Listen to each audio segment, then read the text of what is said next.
Hey guys, it's Benji, and today I want to welcome you to the 22nd episode of this Pro Cyclist mod, and it's the last one, I promise you this time, of 2020. And today we're gonna ride for the first time in our World Championship jersey, which is spectacular because an episode ago I didn't even know we were going to ride the bloody thing, and now we won it. It's crazy. 60 points for the Montan, and let's get started with Giro dell'Emilia. 192 kilometers. Well, no one really cares about the profile, do we? I just want to see that World Championship jersey, so let's quickly get started. But if you do want to know the profile, I'll quickly go over it as well, to be honest. So, San Luca's the final climb, and we do it like 5 times. Let's get a victory. This is gonna look terrible on the Adria shirt, because we've got those red shorts, but it actually is not too bad. It looks pretty beautiful. I like it, I really do. It was just such a fun race last time, and let's hope this one is fun as well. We gotta get the top 5 for objective, but I won't be very happy under a victory, of course, because we're pretty much the best climber in the game, I think, so this should be possible. Amrazel's having issues just getting to the front of the group. We've got some solid competition here then. Who is it? Alaphilippe's here, and he's got 82 hills, so this one's perfect for him. This is a really popular race. In real life as well, to be honest. Because the start list in real life is insane as well. The top-notch riders start here. It looks like it's in PCM as well. So far it's been very hard positioning me at the front, and as you can see it's not really working right now. I'm just pacing 88 right now and hoping that I can move up somehow. I've got my healing ability still, so I think I'll try and keep that for the next climb though. Let's try and go 93-ish, 94-ish, because this is an insane pace. I now get why they don't see us as favorite for this. This is just not really my kind of terrain. Can I stay with this group? Would be cool if we could. There might be gaps opening up, but it looks like we're surviving. 27 people left, and the world champion is still here. I can finally say that. It's crazy. Lopez is up there as well. Such a great start list. Holy crap. Finally, we've got some amazing competition on our hands, and we might actually end up losing because of that. Let's try and make sure we're at the front this time around when we start the hill, so let's try and move up a bit. And hopefully we can respond to any proper attacks there, but it's gonna be hard beating riders like Alaphilippe here. Weird thing is that Alaphilippe's pacing for Evenepoel or something. Because Evenepoel is surely behind us right now. That's weird. Shouldn't be pacing in the peloton though, but just wanted to be at the front. Gotta try and pace myself now, because now the climb starts. 85. And I think I'm gonna use my energy shell, because I feel like attacks are coming. It looks like Alaphilippe is now being protected by Evenepoel. Nothing's happening. Gonna try and attack away. And wow. Is this how it's going to be all season? Well, all next season? Alaphilippe's with us now though, so it just looked easier than it actually is. Looks like Alaphilippe's attacking. Nope, he's staying with us.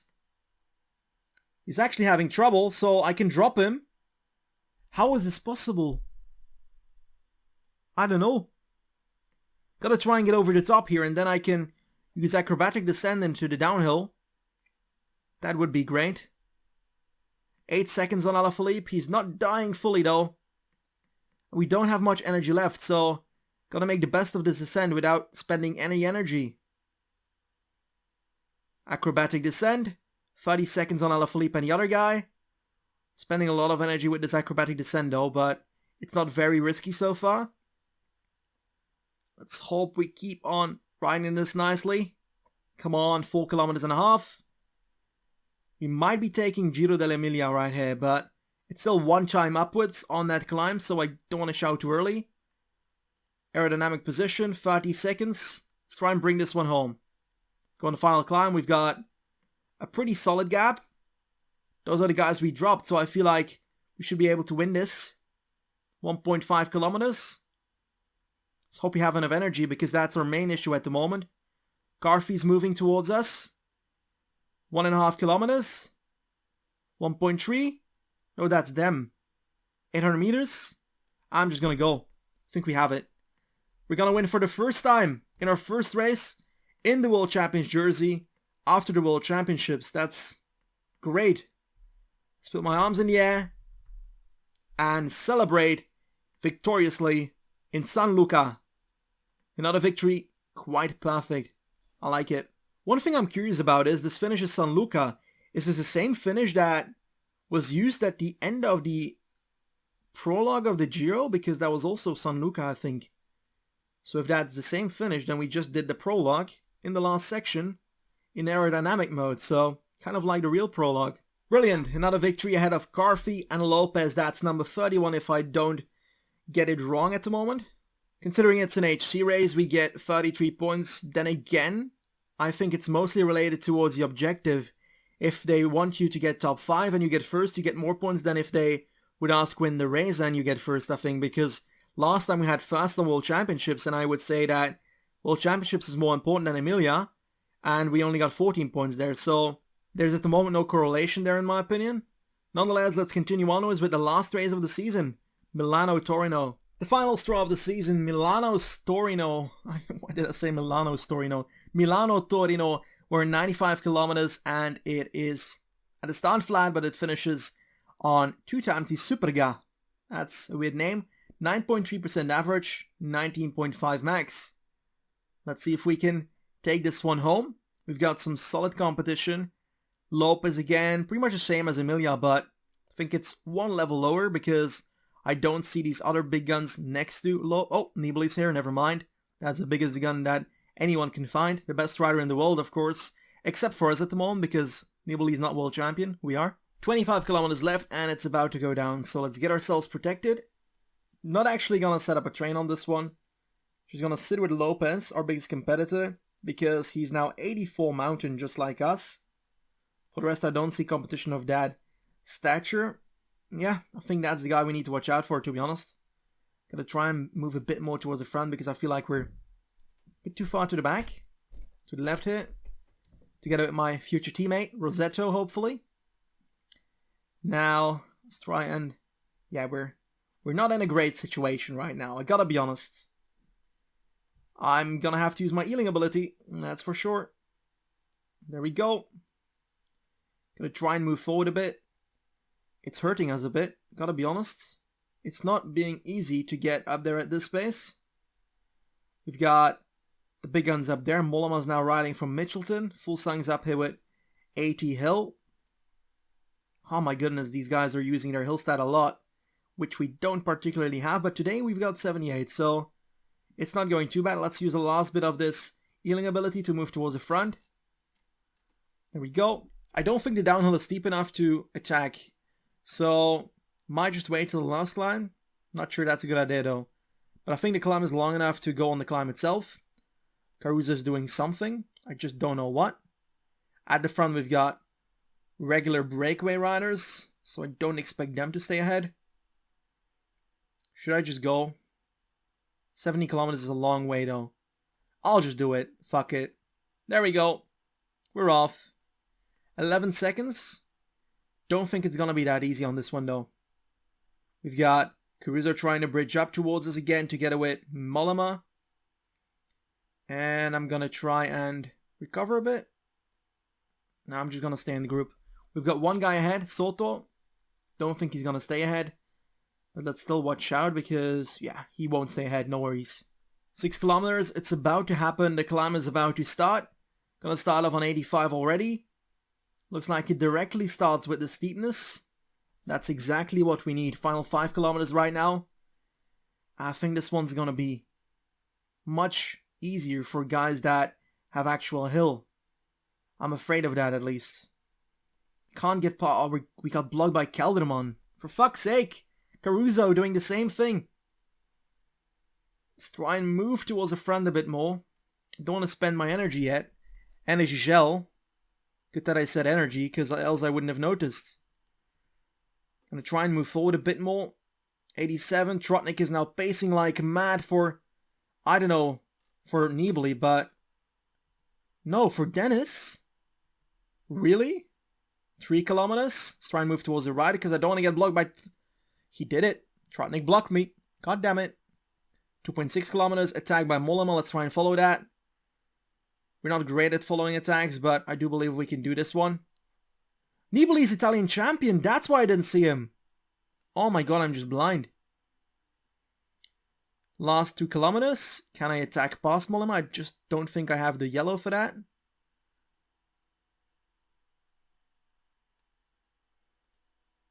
I'm just gonna sit in his wheel, I guess. 15 seconds to the next group. Nibali's trying to catch up. 1 kilometer. I'm just gonna go. I'm gonna go and then going to try and activate my aerodynamic position when I'm ahead of him. And hoping that... No, that doesn't do anything for us. Did I just fuck it for us? Mollema just attacked away. How is everybody passing me right now? We're gonna lose this race, but the way we did it was fucking lit.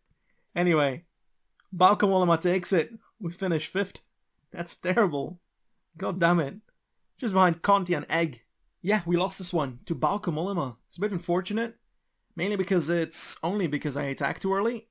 That's 100% known. Bit unfortunate, but in the end, yeah. No harm done. Apparently top 5 was the goal for our manager, so he's happy, surprisingly. Thing is, this was the final race of our season. Guess we're just gonna simulate forward and try and check the transfers in a bit when the season actually finishes. We've arrived at the 16th of October. I would like to take a look at the results of the season for World Tour, because then afterwards I can take a look where the riders are going and what their transfers are. So let's go to the highlight screen. The Giro of 2020 was apparently won by Vincenzo Nibali ahead of Simon Yates and Egan Bernal. Filippo Conti won the KOM shot, Simon Yates won the points classification, and Bernal won the youth, so he's still a young rider. Tour de France was won by Tom Dumoulin ahead of Chris Froome and Richard Carapaz. Carapaz takes home KOM. We've got Caleb Ewan with the green jersey, and Enric Mas takes home the white one. And then La Vuelta was won and dominated by Egan Bernal. He won the leader's jersey, he won the KOM jersey, the points jersey, and the white jersey. Bloody spectacular. So he pretty much won white in the Giro and everything in the Vuelta. That's insane. One thing I noticed is that Froome is getting 2nd in the Tour and 2nd in the Vuelta, so he's definitely not the best rider anymore when it comes to that. I will first take a quick look at what the riders are. I think I can find that under the search screen. There we go. We've got Lopez at 84, Simon Yates as well, Carapaz 83, we've got 84 as well, so we're one of the top 3 climbers in the game, which is insane. Pinot, Thomas, those are the 2 guys that sit next to Carapaz on 83. Dumoulin, Chris Froome, Egan Bernal and Landa, and Mas, and Vincenzo Nibali, and Quintana all on 82. And then there's a gap of 81, that's a bit weird, but I'll take it. 80 for Roglic, 80 for Sivakov, 80 for Sosa, Bardet, Yates, and Richie Porte. That's very interesting. I'm curious what Evenepoel is, because I feel like he's becoming more of a time trialist than an actual climber, which is slightly weird because I can't see him. I just can't find him anywhere. Remco, where are you? Oh, the reason we can't see it is because his stats are not known yet. That explains a lot. My bad, my bad. So we can't see everyone, that's for sure. So gotta keep that in mind. There's probably gonna be some mad talents that are up here as well that we can't see. When it comes to Hill, we've got Alaphilippe and Fulsang still up there, so not much changed. Gaudu has grown to 79, Mas as well. Carapaz also grew a bit. Pretty much every GC rider grew a bit, which is quite entertaining. Valverde 73, 78. It's crazy stats to be honest, but yeah, he's getting older. I think 2021 was his last year.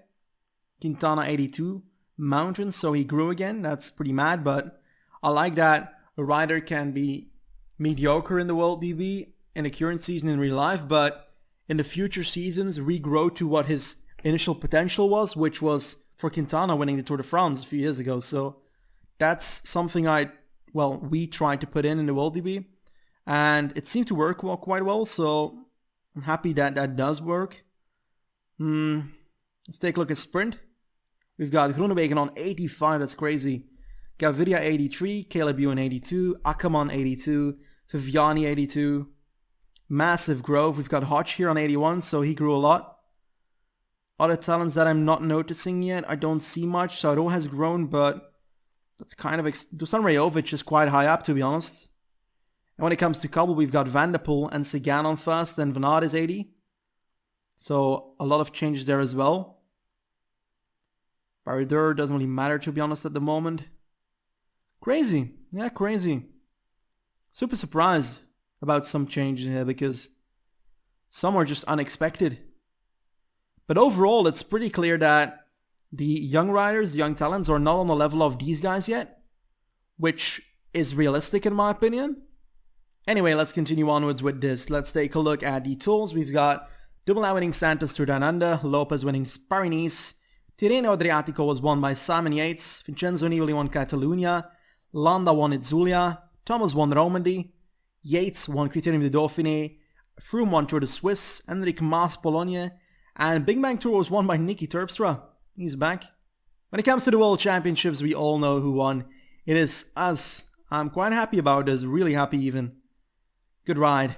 Mikhail Kwiatkowski came in second, and Warren Barguil came in third.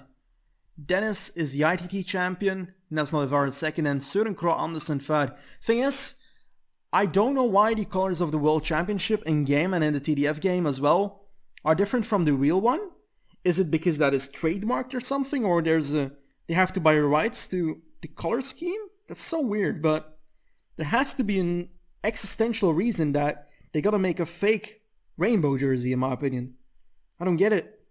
National Championships, Thomas Pidcock growing quite nicely at the nails. We've got Breukner in Denmark, Wout van Aert in Belgium, Vincenzo Nibali Italy, Sam Oomen in the Netherlands, Pascal Ackermann Germany, Freile in Spain, and De Mar in France. The monuments were won by Dylan Groenewegen won San Remo, okay? Sagan won the Ronde van Vlaanderen, Mats Pedersen won Roubaix, so he apparently grew a bit in Kabul. Can we see that? 77, that's pretty surprising to win Roubaix, but then again, Boston Hagen is third and he's lower most likely. Let's take a look. Can't see it even. Vincenzo Nibali won Liège-Bastogne-Liège. Yeah, it's one of his future goals in real life, so I believe that. Sam Oomen came in second, Gaudu third. Lombardia was won by Tom Dumoulin ahead of Jan Heed and Daniel Martinez. In the other classics, it's literally called the other classics, which is such a dumb name in my opinion. E3 Bing Bang Classic, Peter Sagan, we've got Dylan Groenewegen winning Gent-Wevelgem, Sam Oomen in Amstel, Jan Hirt in Flèche Wallonne, so he's doing surprisingly well and he's not that spectacular, so guess he got lucky. Quintana in Classica San Sebastian, Caleb Ewan won the Euro Ice Cyclassics Hamburg, Dylan Teuns won Montreal, Dumoulin won Quebec, and Pogacar won the Britannia Classic. And that's it for the highlights apparently, so let us take a look at the transfer screen and just scroll through the transfers a bit. Gonna try and find the better ones, the most interesting ones. First of all, let's take a look at Adria Mobile themselves. We're leaving, but they're taking in Domin Novak. He's not the existential god in cycling at the moment, but he's got a better salary than Groschel, Per, Korošek, Horvat and Yark, so he's probably better than them in average, and I believe that he's a pretty good rider, so I think he's a good talent in game, so I guess it's a good rider to replace us, but they're going back to Continental, so they only need guys from the level of Continental and not a rider like me anymore. Brejovic, 76 sprint right now, he's growing a lot. Schlegel, 78 mountain, can't believe it still, it's insane. Scherping, not growing too much to be honest, he's stagnated a bit in recent years. When it comes to the other teams, I'd like to know the biggest transfers as well, so let us take a look team by team. When it comes to Agile we don't have many spectacular differences. Van Hooijdonk, Boli, Roland, Arslanov and Prodom are new riders, but leaving we have Dillier and such. Nothing spectacular. The team is pretty much led by Bardet, Stuyven and Latour at the moment. Astana is getting Rohan Dennis from Bahrain. That's a surprising but efficient move, I would say. World champion ITT, Marcel Kittel, is coming from Sunweb. Apparently no team wants him longer than a year. It's gotta be something existentially wrong with the guy. Got some great talents as well.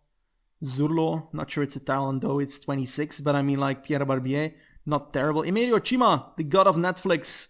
He's grown and he's coming towards Astana. Jan Heed is leaving for Groupama. We've got Peo Bilbao, 75 average right now. He's leaving towards Euskadi Murias, which is pretty crazy. Jonas Aguirre, we've got him going to Wanty. Luis Leon Sanchez, end of career. Goodbye, my friend. Contreras going to Ineos. They gotta attract some Colombians, apparently. And Gregard goes to Almaborg Bornholm. In Bahrain Merida, we've got Rudy Mollard and Cataldo. Rudy Mollard is a bit of a weird transfer, but Cataldo, I find that realistic. They do lose Dennis, Bauhaus, Garcia Cortina. So, a lot of really, really good riders. Bora Hansgrohe is getting Oliver Nassen from Trek Segafredo, so he left that after a year already. That's pretty sick.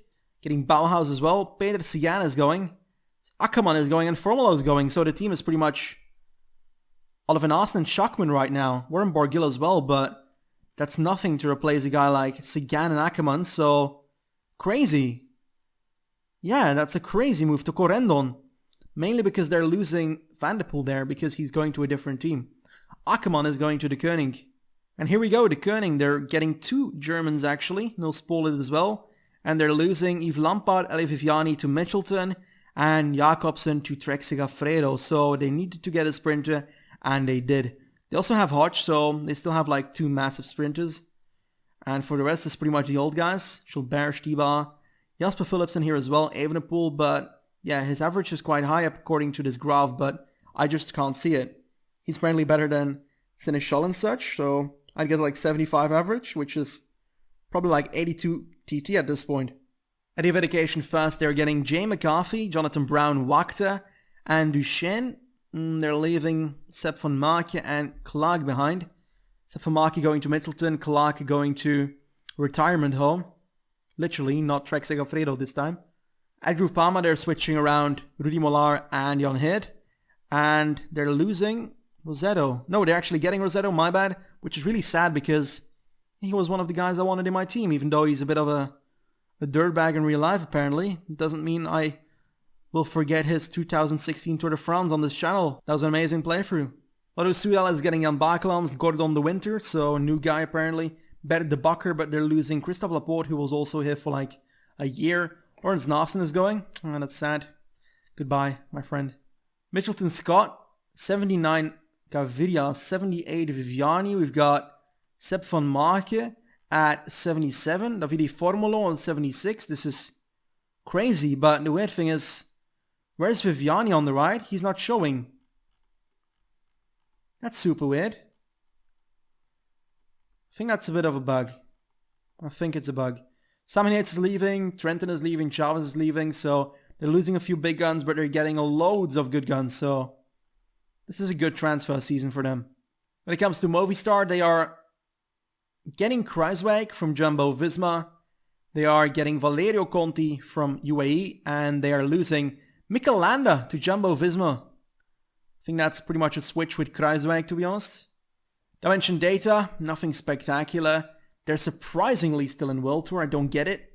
72 average, Cameron Myers coming in and Louis Manges is leaving, so I bet that's a fair trade, to be honest, at this point. Team Ineos, not sure what's happening here, but Geraint Thomas is leaving and Geraint Thomas is also leaving in some other way. This is the Crash Geraint Thomas, the one we can't click on. And the other one is going to Hagens Berman. Ivan Sosa and Puls, they're leaving as well. Both to UAE. And they are getting Simon Yates, Quentin Pacher. I don't feel like this is a good trade for them. They're gonna suffer out of this. They've got like 2 riders above 75 right now, which is crazy. Of course they've got Pidcock, but when it comes to other talent, they've got Conchi and that's it. Yeah, they've just lost pretty much most of their talent. They still got Bernaldo, which is like their main gun, I would say. Together with Froome, but they're not the best climbers anymore. They're overtaken by us even, which is crazy. Jumbo Visma has Mikel Landa coming in, we just said it. And Bennett is leaving towards Mitchelton as well. And Katusha, they're going to Continental Pro and we're replacing those. Cofidis is coming to World Tour and is replacing Katusha. You heard it here first, folks. Mamikin is coming in again. And Rybalkin is coming in from Gazprom. They've got Nils Polit leaving for the Koenig and Albacini leaving for his end of career. Okay, he's done apparently. Sunweb is getting Boy van Poppel and is getting rid of Kittel. So in general, not a terrible trade because they've got Gessner, which is pretty mediocre but talented sprinter. Jan Bakelans is leaving for Lotto Soudal. Jan Maas is leaving, which is a proper talent towards Jumbo. We've got Direct Energie with Amund Gröndal Janssen coming in. And nothing spectacular in these transfers for them. Trek Segafredo losing Van Assen and Pedersen, but they're gaining Jacobsen, Delier, Keukler and such, so they're also losing Egg and Conchi, which is 2 pretty decent talents of that squad. And I think the last team is UAE. They've got Mathieu Van der Poel coming in, Sosa coming in. Lampard coming in. Wout Poels, Meurice, Gaviria's leaving, Valerio Conti's leaving, Rui Costa's leaving. It's pretty crazy, but they've got Van der Poel. But again, he's not showing up on the ride. I don't get it. I really don't. But he is coming, that's for sure. Crazy stats already. 81 Cowell, 82 resistance. And we just went full circle. So let's take a look at Conti quickly. We've got our squad, of course. Then we have Amori and Vita, who didn't do anything. What the hell? This whole squad just changed. Fausto Mosnada, Cataneo, so still the big guns, the same ones. Nicolas Egg is becoming leader of Caja Rural, which is pretty weird. Lawless is in there as well. They've got rid of Ahmed Urken to Burgos. These are weird transfers sometimes. CCC is staying pro Conti, where they, to be honest, belong. And nothing spectacular in transfers. We've got Kofidis, our future squad, we're coming in here. And we've got Buhani and Izagirre by our side. Hugo Hofstetter, Thomas Bouda, Omar Freile, Bert van Lerberge, Waitens, Ede, Chetou, Fortin, Cherel, Lecuif, Combo, Sicard, Wijnands, Hermeno, Touz, Vincent Leo Vincent, Jorge Cubero, Jeremy Cornu, Romain Cardi, Pierre-Luc Perichon, Michael Delage, and Romain Segle. So they got a proper team, but it's not all-out World Tour level. We're going to try and make sure that grows out. But we've got a 1-year contract, so after that we're going to decide whether we stay or not. I'm probably going to leave because I want to try and switch around between a few teams for now. And I want to get to a proper World Tour team and not just freaking Cofidis, no offense. Peter Sagan is joining Corendon. They're losing Van der Poel, so in general that's a pretty fair trade. They are losing younger rider, which is kind of unfortunate for them. But then again, yeah, I don't know. It's still Sagan and he's got a better sprint, so I wouldn't complain too much. Delco Marseille, nothing spectacular. Elkov neither. They've got Bewley that's leaving. And we've got Andre Chink joining again, so yeah, he's coming back. Oiskari Muriel's got Peo Bilbao and Vichot, and not going to show every team, but this is an interesting one. We've got Merku and Honore coming to Riwal, so they're pretty much getting all of the good Danish riders from Quickstep. Matti Breschel leaving for Lviv Cycling Club. That's weird. Lukas Eriksson for Minsk. And we've got Christa Hagen to Joker or Joker, whatever. Yeah, I went through the rest of the transfers, but they weren't exactly very, very special. So I just decided to leave it at that. There we go. The end of the season, the 25th of October. And I just got like 2 achievements. So apparently we did some cool stuff this season. We're now a part of Cofidis. Let's take a look at our squad. It just feels so weird, to be honest, but we've got a new team and I don't know anything about them. That must be like the most annoying part of getting a new team. Forgot about that part. We've got a sprinter, which is Nasser Buhani. Is not spectacular anymore, but still 77 sprint. And we've got Jorge Izagirre with 74. The rest we honestly don't know yet. We're gonna get to know them through the season. This is honestly a moment where the Discover skill comes in handy because I didn't realize that since I was in a small team that I got to know pretty quickly in the first few months of riding with them. But now we're on a squad with like 30 people and I only know 3 riders of them. So I'll need to ride with every single one of them a lot, which won't happen because we have different rosters and so forth for different races. Which means that I probably won't get to know much about them unless I invest in Discovery. So I might start doing it a bit because now I realize that it's actually more useful than I ever thought it could be. So yeah, I didn't expect that. Didn't expect this day would come. XP gain for the previous month, 60 points extra, and we go to level 15. There we go. We get a skill point, no evolution of attributes yet. Let's try and spend the skill point. And as I just said, I wanted to do it in Discovery for once. We can either do information, passion, or observation. I feel like observation is something that I want to keep behind me for a bit for now because I don't feel like I use the observation enough. Might come more in handy in the World Tour, but for now I don't really need it, I think. Information and passion. Passion is learn more quickly about the riders thanks to race results. And information is learn more quickly about riders taking part in the same race as you. So I'll do that because I want to know my teammates much quicker. So we did that. Let's hope that works out in the coming season. And another month fun. We're going to December, 60 points again, but this time we don't level up. Here we go, the final day of 2020. If I click on continue, it is over. I'll see you the day after. Goodbye.